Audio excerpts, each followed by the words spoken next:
Bonjour, j'espère que vous allez bien. Aujourd'hui, je vais vous présenter quelque chose de très économique et très facile à réaliser. C'est un soufflé au thon. Cette recette, dans un retour de course, j'avais présenté mes articles et j'avais dit qu'avec les boîtes de thon, j'allais faire un soufflé au thon. Et il y a Denise qui m'a dit ça m'intéresse ce soufflé au thon. Donc Denise, cette recette, elle est pour toi. Il faut adapter évidemment les quantités au nombre de personnes. Là, j'ai fait un soufflé pour 4 personnes. Donc, pour ce faire, il va falloir évidemment une boîte de thon. Alors là, c'était une boîte de thon de 150 grammes au naturel. Il va nous falloir 50 grammes de farine, 50 grammes de beurre, 3 œufs, du sel, du poivre, de la noix de muscade et 300 ml de lait environ. On peut en mettre un peu plus selon comment se présente la béchamel au niveau de l'épaisseur. Donc j'ai séparé les blancs des jaunes, ça c'est la première étape. Je mets un peu de sel dans mes blancs et je les monte en neige. J'ai un demi-bol de farine et un peu moins d'un demi-bol de beurre que j'ai fait fondre au micro-ondes.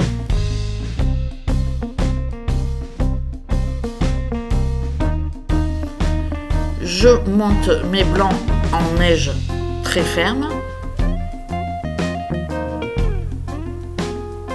Tout le principe il est là en fait. Si on monte pas les blancs en neige, c'est pas terrible. Voilà. C'est pas moelleux, c'est pas onctueux. Dès qu'on monte les blancs en neige, ça change toute la recette et c'est pour ça que c'est un soufflé.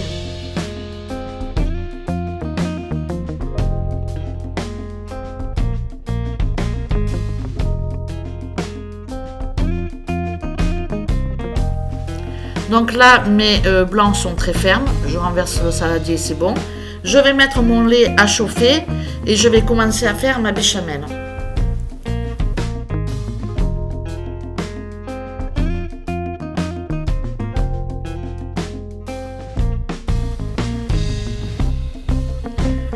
Donc je mets le beurre dans le saladier.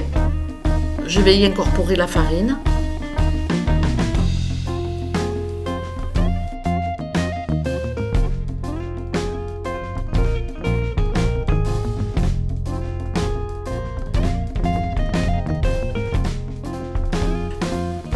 Et je commence à fouetter avec mon petit fouet. Une fois qu'il y a une petite pâte sans grumeaux,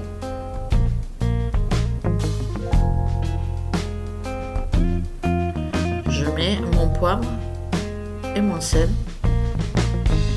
Pas trop parce que le thon est salé quand même.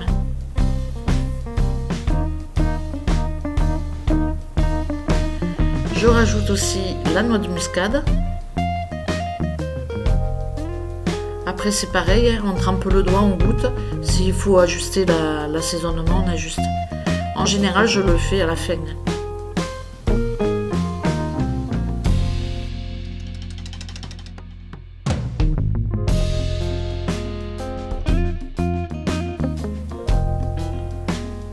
Donc voilà mon petit mélange.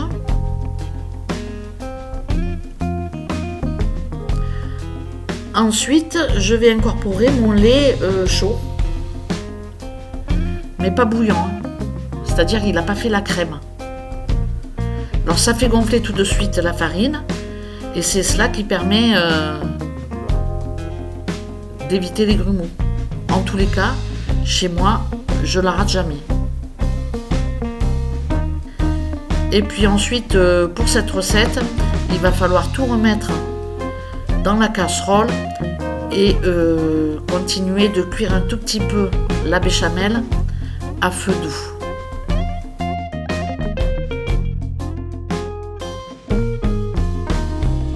Je remets mon mélange dans la casserole. Comme il reste un petit peu de lait, ça me laisse le temps de bien remuer et de ne pas avoir de grumeaux. Et puis après, c'est quelques minutes comme ça à remuer sans s'arrêter.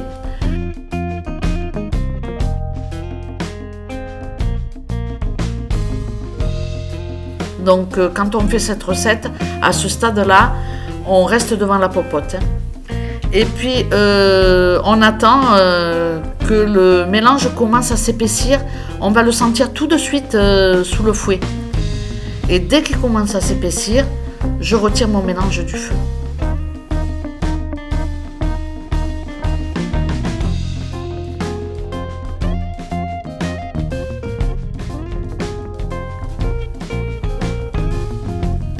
Donc là, mon mélange commence à s'épaissir, donc je le retire du feu, évidemment. Donc dès qu'il commence à s'épaissir, je l'enlève du feu. Et j'incorpore tout de suite mes jaunes d'œufs, parce qu'il faut tout incorporer dans ma béchamel, on va dire, quand elle est très très chaude. Donc vous voyez, je tourne.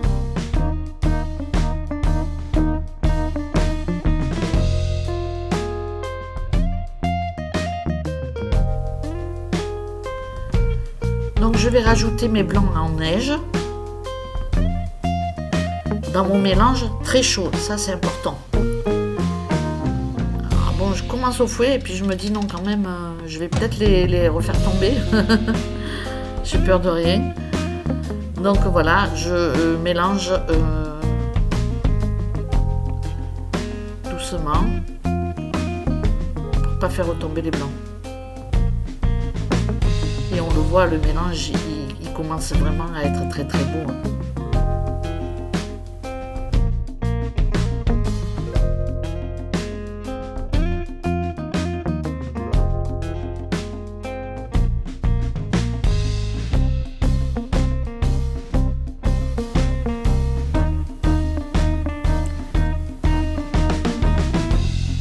Donc, une fois que tous mes blancs sont incorporés à mon mélange, je prépare un moule et je verse ma préparation dedans.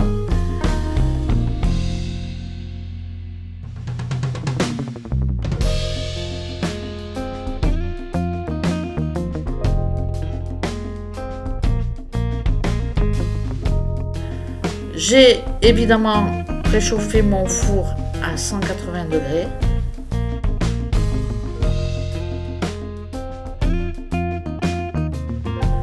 Et le temps de cuisson est de 30 minutes environ.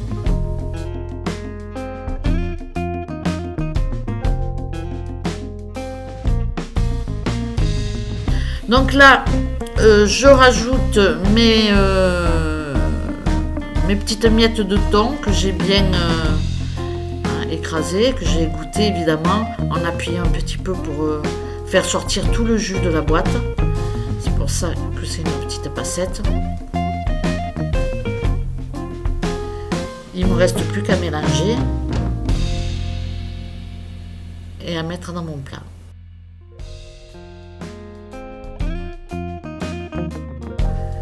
Voilà, alors là par contre c'est pareil, il faut rester un petit moment quand même vraiment à bien mélanger pour que le thon soit bien réparti parce qu'il va déjà avoir tendance à retomber au fond, ce qui est normal. Donc il faut essayer vraiment de beaucoup mélanger.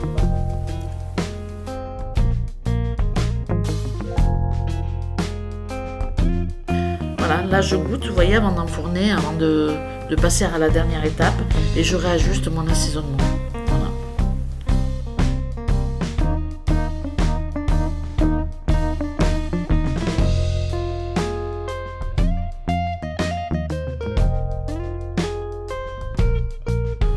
Donc voilà, je mets mon papier cuisson au fond de mon plat à gratin. Je le froisse pour qu'il soit un peu plus docile et je verse ma préparation dedans.